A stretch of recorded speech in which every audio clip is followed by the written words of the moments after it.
사랑하는 반생 여러분 모두 평안하셨습니까? 오늘 작년 교과 연구 11번째 임박한 쟁투입니다. 10번째 우리가 지난주에 공부한 교과 내용은 강신스러의 실체였죠. 죽음이 무엇인지, 구약과 신약에서 말하는 그 죽음에 대한 것이 무엇인지, 그리고 또 현대 말세에 이 강신술이 우리에게 어떤 모습으로 다가오는지, 그것은 텔레비전이나 혹은 AI 모습으로 우리에게 다가왔다는 사실을 확인했습니다. 이런 사단의 끊임없는 속임수가 마지막 시대, 말세, 우리가 살고 있는 이 시대에 어떻게 우리를 공격하는지, 미혹하는지 요한계시록을 통해서 우리에게 낱낱이 알려주고 있습니다. 이런 강신술의 모습으로 우리를 미혹하는 이 싸움에 요한계시록은 다시 우리에게 우리가 대단히 중요하게 생각하는 경배 대상이 누구인지, 그리고 다가오는 위기가 무엇이며 특별히 그 짐승의 정체가 무엇인지를 오늘 공부하려고 합니다. 흔히 이 짐승의 정체가 666이라고 하는 숫자인데, 이 666이라고 하는 숫자는 뭐 식품에 찌인 바코드다, 또는 새로운 세계 질서를 위한 검은 유엔 헬리콥터 기동 타격대 혹은 유엔 자체와 관련이 있다고 생각하는 사람이 있고, 또 프리메이슨 조직 알루미나티가 이것이 666이라 이렇게 주장하는 사람들이 있습니다만은, 오늘은 우리가 이 짐승이 무엇인지 그 실체에 대해서 다시 한번 성경을 통해서, 특별히 계시된 요한계시록을 통해서 살펴보려고 합니다. 사단은 하나님을 대적하여 그분에 대한 충성을 빼앗는 계획을 충실히 이행하고 있으며, 특별히 마지막 시대의 마지막 하나님의 남은 자손들을 향하여 대쟁투를 벌이려고 미혹하고 있을 것이고, 우리 앞에 실질적으로 그것이 법적으로, 사회적으로, 종교적으로 우리 눈앞에 나타날 것입니다. 사단은 그의 공격 목표인 하나님의 백성들이 하나님을 경배하지 못하도록, 안식일을 지키지 못하도록 적극적으로 이것을 법적으로, 국가적으로, 전 세계적으로 강요할 것입니다. 첫째 날입니다. 요한계시록 마지막 대쟁투, 그 기별의 핵심은, 특별히 요한계시록에서 말하는 그 핵심은 신비한 상징, 낯선 짐승, 이상한 우상이 요한계시록의 핵심입니까? 아닙니다. 그것은 사랑의 하나님이 마지막 시대에 주신 영원한 진리를 선포하는 것입니다. 우리는 새천사의 기별을 통해서 안식일 회복 운동이 일어나야 할 것이고, 또 하나님의 백성들이 끝까지 이 기별을, 끝까지 이 진리를 붙잡아야 하며, 우리만 그 진리를 가지고 있을 것이 아니라, 알고 있을 것이 아니라 다른 사람들에게도 이 진리를 알려줘야 하는 책임이, 우리에게 의무가 있다고 하는 사실입니다. 요한계시록 14장 7절과 9절에 또 요한계시록 4장 11절에 이 선각의 대쟁투의 말씀이 있습니다. 선각의 대쟁투는 뭡니까? 하늘과 땅과 바다와 물들의 근원을 만드신 창조주를 경배하라고 하는 것입니다. 하나님을 경배하는 것이 아니라 거짓 신을 경배하는, 사단을 경배하는, 그래서 바벨론에서 나오라고 하는 새천사의 기별인 것입니다. 자, 그렇다면은 안식일은 이 새천사의 기별의 핵심이 경배 대상입니다. 창조주를 경배하라고 하는데, 그 창조주를 경배하는 데 있어서 안식일 문제가 중요한 문제입니다. 안식일을 지키는 것이냐, 아니면 다른 날에 예배하느냐, 예배 대상이 틀린 것입니다. 하늘과 땅과 바다와 물들의 근을 만드신 창조주 하나님을 경배하는 것인가, 아니면 우상 숭배일인 일요일에 경배하는 것인가 하는 것입니다. 그래서 이 안식일은 우리의 정체성이 변함없음을 상기시켜 줄 뿐만 아니라 우리가 창조된 존재이고, 세 번째, 창조주 하나님이 우리의 충성과 경배를 받기에 합당한 분이라는 사실을 끊임없이 강조하고 있습니다. 마귀는 이것을 아주 싫어합니다.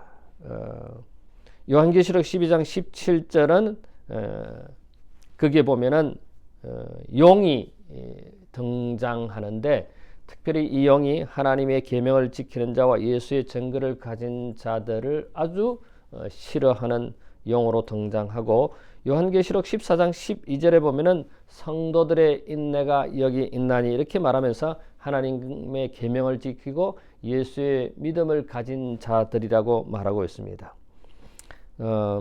하나님께서는 여전히 남은 자손들을 역사에 두고 있는데, 역사적으로 볼 때 사단이, 마귀가 가장 싫어하는 것은 이 하나님의 계명을 지키고 특별히 안식일을 지키는, 그리고 예수의 믿음을 가진, 아무리 큰 박해가 있다 할지라도, 아무리 죽음이 온다 할지라도 끝까지 충성스럽게 남아있는, 믿음을 지키는 그런 마지막 백성이 있는 것에 대해서 하나님께서는 그들을 끝까지 붙들어 주시고 인도하실 것을 말하고 있습니다. 여기에 각시대 대장축 605쪽에 보면은 넷째 계명을 지키는 대신에 국가의 법률과 일치되도록 거짓 안식일을 지키는 것은 하나님과 반대되는 세력에 충성하는 표가 되는 한편, 하나님의 율법을 쫓아 참 안식일을 지키는 것은 창조주께 충성하는 것이다. 즉 안식일을 지키는 이것이 사단의 공격 목표입니다. 그래서 안식일을 지키지 아니하고 사단이 주장하는, 사단이 내미는 안식일에 반대되는 날에 하나님을 경배하고자 하는 국가적 강요와 법을 통해서 세계적으로 이런 일이 앞으로 우리에게 곧 닥칠 것이라고 하는 사실입니다. 왜 마지막 시대에 이 안식일이 그렇게 논쟁의 대상이 되는가? 안식일을 지키는 것이 하나님께 충성하는 것이고, 안식일이 아닌 날에 경배하는 것이 사단에게 충성하는 표이기 때문에 이 안식일은 사단이 공격의 대상이라고 하는 사실입니다. 살아남는 이들 382쪽에 보면은 창조의 기념일인 안식일은 창조를 기념하기 위해 제정되어 사람들의 마음을 살아계신 참 하나님께로 향하게 한다. 안식일을 계속 준수해 왔다면, 우리의 역사에서 안식일을 계속 준수해 왔다면 사람들은 창조주를 기억하고 사랑하며 존경과 경배의 대상으로 삼았을 것이며, 따라서 우상 숭배자나 무신론자 그리고 이교도는 하나도 생겨나지 않았을 것이다. 여러분, 안식일을 지키지 않으므로 이 세상에 무신론자가 생기고 또 우상 숭배자가 생겼다고 하는 사실을 영감이 그런 우리에게 다시 이야기하고 있습니다. 이제 우리 앞에 다가오는 위기는 무엇일까요? 둘째 날에 보면은 요한계시록 13장에서 짐승의 표에 대한 예언은 사단이 하나님에 대적하는 전쟁 중에서 가장 치열한 최악의 단계에 대해서 설명하고 있습니다. 우리가 예언을 공부해야 하는 이유가 바로 여기에 있습니다. 다니엘서와 요한계시록에 나타난 이 지구 역사의 예언에 이제 마지막 위기, 마지막 쟁투가 우리 앞에 놓여졌다는 것입니다. 사단은 자기가 패망했고 실패했음에도 불구하고 끝까지 하나님의 백성들을 자기 편으로 만들려고 하는 것입니다. 가능한 많은 사람을 멸망에 빠뜨리려고 하는 속임수입니다.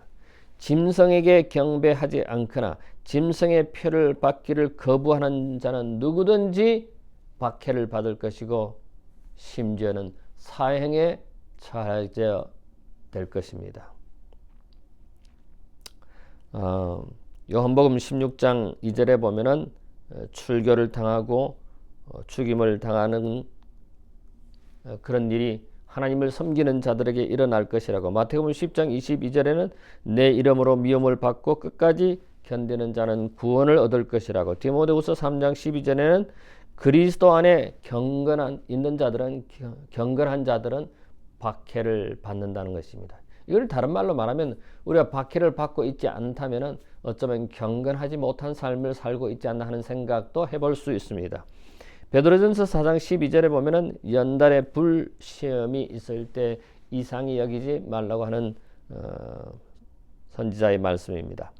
신약 교회는 마지막 때에 신약 교회가 경험한 것들이 마지막 때에 어떤 경험을 하게 될 것인지, 참된 하나님과 거짓 신은 서로 간에 투쟁을 할 것이고 핍박 세력이 발동하게 될 것이라고 우리에게 말하고 있습니다.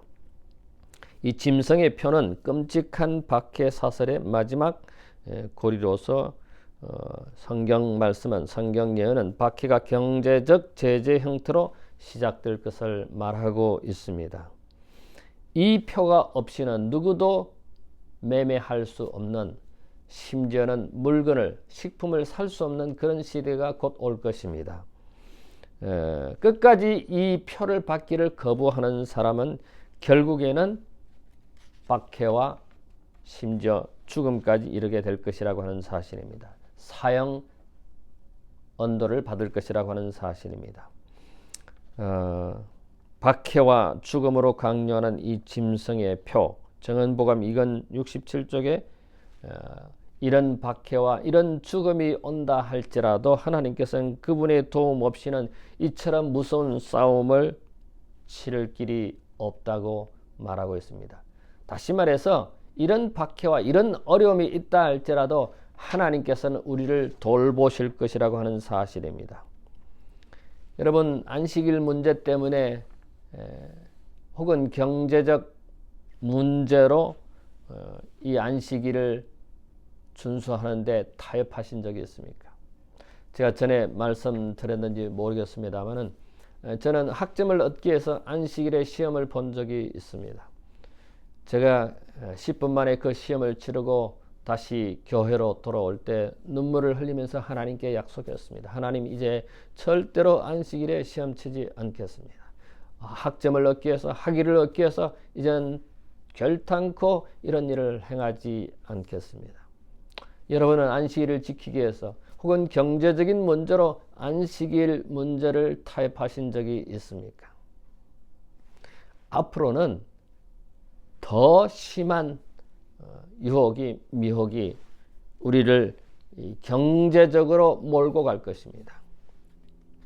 그렇다면 요한계시록에서 말하는 이 안식일을 호도하게 하고 안식일이 아닌 다른 날에 경배하도록 하는 이 사단의 정체, 우리 앞에 나타나는 정체는 짐승으로 표현되고 있습니다. 요한계시록 13장에 보면은 이 짐승에 대해서 자세히 설명하고 있는데, 셋째 날의 짐승의 정체 첫 번째로 보면은 요한계시록 13장 1절과 2절에 보면 바다에서 짐승이 나온다고 했습니다. 이 짐승은 어디에서 나왔다고요? 바다에서. 그에게 권세를 준 자는 누굽니까? 용이죠. 용은 옛벤 곧 마귀입니다. 이 마귀가 바다에서 올라온 짐승에게 표를, 권세를, 힘을 주는 것입니다. 이 요한계시록은 우리가 잘 알듯이 용은 사단이라는 것을 우리는 너무나 잘 압니다. 그리스도를 멸망시키려고 한 것은 이교 로마를 통해 활동하는 마귀였다. 그것이 마태복음 2장 16절로 18절에 나와 있는 말씀입니다. 하나님과 인류의 대적 마귀는 자신의 목적을 달성하기에 정치적으로, 종교적으로, 또 국가적으로 활동하고 이용합니다. 계시록 13장 2절에 보면 용이 자기의 능력과 보좌와 큰 권세를 그에게 주었다. 이 짐승에게, 짐승이 바다에서 올라온 이 짐승에게 주었다고 하는 것입니다. 요한계시록 13장의 바다 짐승은 로마에서 일어나 전 세계적인 예배 체계가 된 배교한 종교 세력임을 알 수 있습니다. 이것은 요한계시록 13장 3절과 4절에 있는 말씀에 근거한 내용입니다. 우리가 극단적으로 이것이 어떤 종교 단체인지는 제가 말씀을 안 드려도 여러분 다 아시겠죠. 전 세계를 지배하는 종교 세력. 이 짐승은 사람이 아니라 하나님의 말씀의 진리를 사랑하는 법령으로 대체한 종교 조직, 종교 단체입니다. 자, 이 짐승은 요한계시록 13장 1절과 2절에 바다에서 올라온 짐승입니다. 우리가 잘 알듯이 요한계시록에 나와 있는 다니엘서에 나와 있는 네 짐승이 여기에 복합 짐승으로 요한계시록 13장에서 나타나고 있습니다. 성경은 이 요한복음 13장 33절과 누가복음 5장 21절에 이 영이 신성을 모독하는 예를 이야기하고 있습니다. 첫 번째는 하나님을 행세하고, 아까 용이 어떤 권세를 준다고 그랬는데, 이 요한복음 10장 33절과 누가복음 5장 21절에 보면 신성 모독하는 내용이 나오는데, 그 내용은 뭡니까? 첫 번째, 자기를 하나님의 아들 대리자라고 이야기합니다. 두 번째, 죄를 용서할 수 있는 권세가 있다고 주장하는, 자기가 하나님이라고 하는, 하나님의 아들이라고 하는 그런 행세와 또 죄를 용서해 주는 그런 권세를 가졌다고 말하고 있는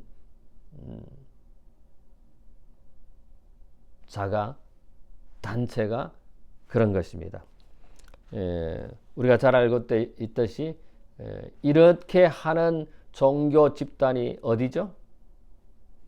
여러분도 다 아시겠죠? 교황청이죠. 교황이 지상에서 하나님의 자리를 대신한다는 주장이 그렇고, 또 사제들을 통해서 우리 인간의 죄를 사해주는 권세를 가지고 죄를 사합니다. 두 번째 짐승의 정체는 넷째 날입니다. 바다 짐승입니다. 하나님의 백성은 짐승을 숭배하기보다는 하나님을 경배하는 데서 가장 큰 기쁨과 최고의 즐거움을 발견합니다. 그들은 순종한 사랑의 마음에서 우러나오며 그들은 그분이 그들을 위해 얼마나 신실하셨는지 알기 때문에 하나님께 절대적으로 충성하는 것입니다. 요한계시록 13장 5절에 보면 짐승의 신은, 즉 특징이 있습니다. 과장하고 신성 모독의 말을 하는 입이 있고, 그 다음에 42개월을 일할 권세를 가졌다고 기록하고 있습니다. 여러분, 42개월은 날짜로 말하면 1260일입니다. 그런데 1일은 1년과 같다고 하는 민수기 14장 34절의 말씀을 이용해서 우리가 생각한다면 1260년입니다. 그래서 AD 538년부터 1798년까지 1260년간 이 짐승은 활발하게 활동했죠. 즉 교황권의 활동입니다. 1798년 교황이 잡혀서 나폴레옹 장군에 의해서 교황이 포로로 잡혀서 교황의 최상권 행사하는 시대가 끝나고 요한계시록의 예언은 성취되었습니다. 그런데 죽게 되었다가 그 상처가 나면 다시 살아난다고 했습니다. 그래서 1798년 이후에 이 교황은 다시 살아나죠. 그 권세가 살아나죠. 그래서 지금은 전 세계의 조직으로 영향력을 미치고 있는 것을 우리는 너무나 잘 압니다. 요한계시록 13장 12절에 죽게 되었던 상처가 낫게 될 것을 예언하고 있습니다. 그래서 우리는 지금 현재 전 세계적으로 이 교황청에 영향력을 미치는 것을 두 눈으로 보고 있습니다.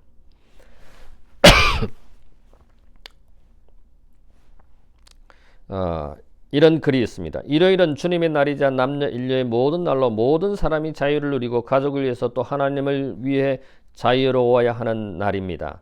일요일을 성수함으로 우리는 인간의 자유를 수호합니다. 이것은 교황 베네딕트 16세가 2012년 6월 6일 로마성 베드로 광장에 15,000명의 군중을 향해서 말한 이야기입니다. 일요일을 거룩히 지켜야 된다고 주장하는 것입니다. 성경은 안식일을 기억하여 거룩히 지키라고 말하지 결코 그 어디에도 일요일을 기억하여 거룩히 지키라고 하는 말은 없는 것입니다. 그래서 하나님을 변경하는 것입니다. 토요일에서 7번째 날에서 일요일 첫째 날로 이 교황청이 바꾸는 것입니다. 그래서 하나님께서 말씀하신 성경의 안식일은 7째 날 제7일이 안식일 토요일인 것입니다. 그러나 교황청이 7번째 날에서 첫째 날로 변경했습니다. 하나님의 말씀을 교회가 변경할 수 있습니까? 변경할 수 없죠. 사단은 이 자기의 권세를 이 단체에 주어서 그 단체가 하나님의 말씀을 바꾸고 하나님을 모독하는 신성 모독하는 일이 일어나고 있는 것입니다. 성경상 안식일을 존중하는 사람들은 법률과 질서를 문란케 하고 사회 도덕적 재질을 깨뜨리고 무정부 상태와 타락을 초래하고 지상에 하나님의 심판을 불러들이는 자들로 비난을 받게 될 것이다. 여러분, 안식일을 지키는 사람들이 이렇게 비난을 받게 될 것이라고 하는 것입니다. 뿐만 아니라 지상에 하나님의 심판을 불러들이는 자들로 비난을 받고 그들의 정부에 대하여 불평하는 자들로 고발당할 것이다. 하나님의 율법을 준수할 의무를 부인하는 목사들은 강단에서 국가의 건의에 복종해야 할 의무를 하나님께서 정하셨다고 주장할 것이다. 의회와 법정에서 계명을 지키는 사람들은 거짓 증언으로 정죄당할 것이고 마침내는 사형 명령이 떨어질 것입니다. 어떤 사람들에게요? 안식일을 지키는 사람들.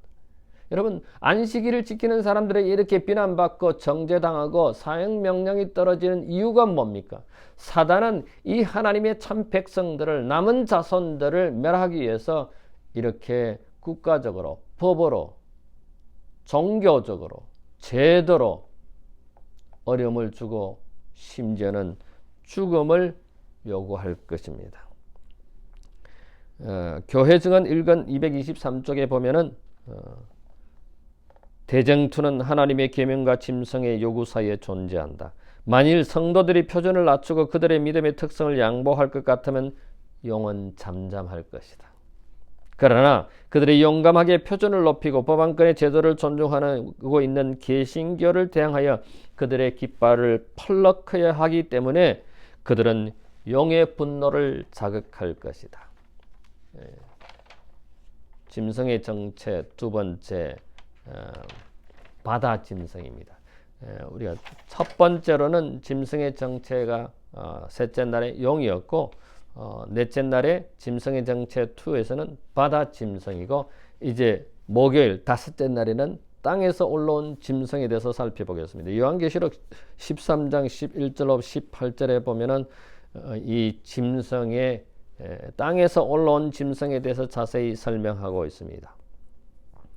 요한계시록 13장의 첫 번째 짐승과 어떻게 다른가 하는 것입니다. 이거는 어린 양이고 두 뿔을 가지고 용처럼 말하고 짐승의 권세를 받고 이적을 가지고 있고 세상을 미혹하고 또 짐승의 우상을 만들고 짐승의 표를 강요하고 경제생활을 박탈할 것이고 사형을 주는 권세를 가질 것이라고 하는 이 단체가 이 무리가 누구냐 하는 것입니다. 첫 번째 짐승은 바다에서 올라왔지만 두 번째 짐승은 땅에서 올라왔습니다. 요한계시록 13장에 나와 있는 이 예언을 우리가 자세히 살펴보면은 그 바다에서 올라오는 짐승은 누구이고 땅에서 올라오는 짐승은 누구라는 것을 우리는 너무나 잘 압니다. 바다는 백성, 무리, 열국, 방언 이렇게 요한계시록 17장 15절에서 우리가 해석할 수 있습니다. 땅은 그와 달리 인구가 희박한 지역을 의미합니다. 이 두 번째 짐승은 첫 번째 짐승의 권세를 행사하는 예언의 시기가 끝날 무렵 요한계시록 13장 5절에 예언된 1798년경 538년부터 1798년 사이 1798년의 두각을 나타냅니다. 우리가 잘 알듯이 미국이 1776년에 독립을 선언하였고 1789년에 헌법을 채택했고 19세기 후반에는 세계 대강대국으로 인정받았습니다. 그래서 요한계시록 3장 11절에 나오는 이 두 번째 짐승은 어린 양같이 두 뿔이 있고 용처럼 말하더라. 뿔은 뭘 말합니까? 권력을 상징합니다. 첫 번째 짐승과 달리 이 짐승은 뿔에 왕관이 없기 때문에 왕정군주제가 아닙니다. 왕이 아니라 우리가 잘 알듯이 민주제도, 대통령입니다. 이 두 개의 뿔은 미국의 힘과 성공의 원천인 정치적 자유와 종교적 자유를 의미합니다. 어떤 사람은 공화당과 민주당이라고 이렇게 말하고 있습니다만 어쨌든 우리가 분명한 사실은 이 요한계시록 13장 11절에서 18절에 나오는 이 말씀은 미국을 상징합니다. 용이 처음에는 어린 양처럼 이렇게 순하고 참 착해 보이는 그런 이 미국 땅이 처음에 하나님을 신실하게 믿던 청교도들이 이 미국 땅에서 점점 변화되어서 이제는 세계 최강대국이 되었고 용처럼 말하더라고 했습니다. 이 미국이 전 세계 경찰 국가로서 얼마든지 명령하고 또 힘을 집행하고 있는 시대가 되었습니다. 앞으로는 더 큰 영향력을 발휘할 것입니다. 종교적으로. 요한계시록 13장 11절과 12절에 예수님께서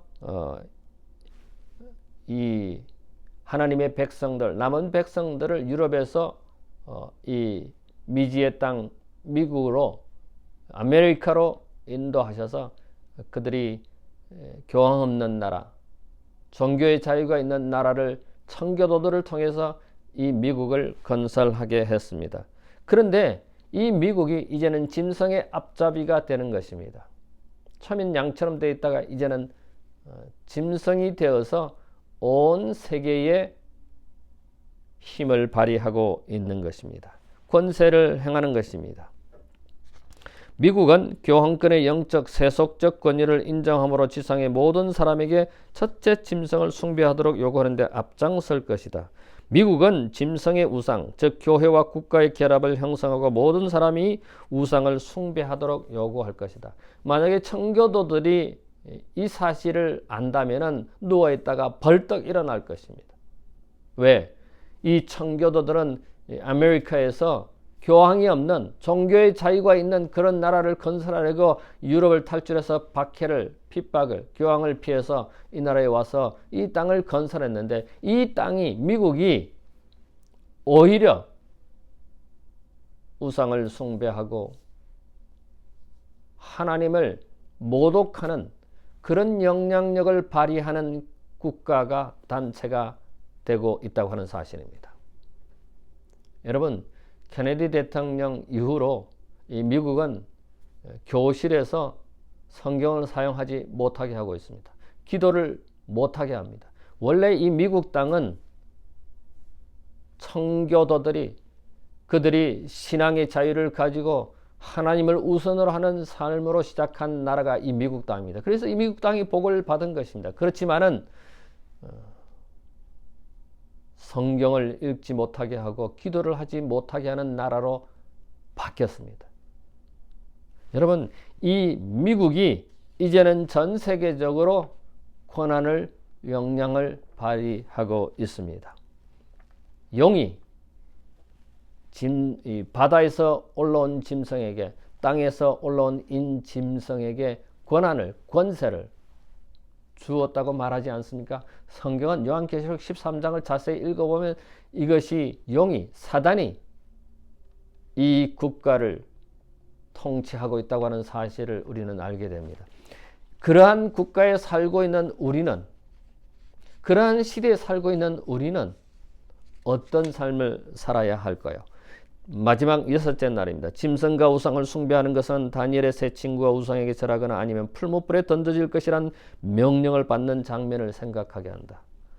사랑하는 우리 모든 가족들이시여 반생들이시여 이제 우리 앞에 말세에 마지막 시대에 하나님께서 당신의 백성들을 끝까지 붙들어 주실 것입니다. 어떠한 밖에도 설령 내가 죽음을 당한다 할지라도 하나님께서는 하나님의 백성들 편에 서 계시고 진리를 버리지 아니할 것입니다.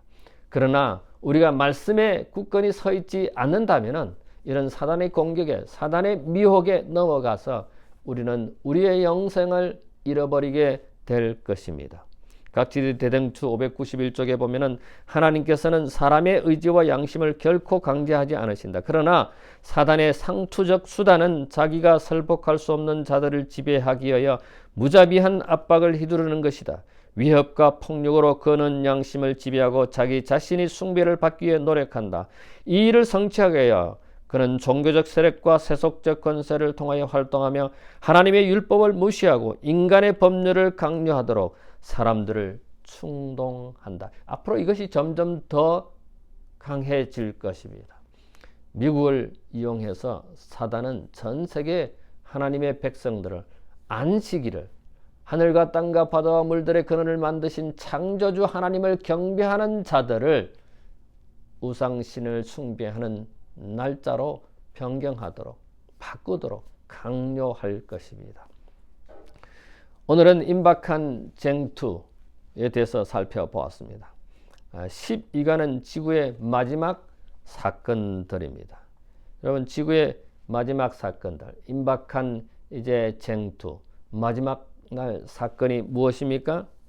하나님의 말씀에 대해서 또 인을 치는 하나님의 백성들을 구별하는 경배 대상이 누구인지, 그리고 이른 비가 내린 것처럼 이제 늦은 비가 하나님의 백성들에게 내릴 것이고, 그리고 큰 외침, 마지막 시대에 큰 외침이 있을 것이고, 마침내 우리에게 주어진 소망대로 예수님께서 다시 이 땅에 오실 것을 이제 12가 13가를 남겨두고 있습니다.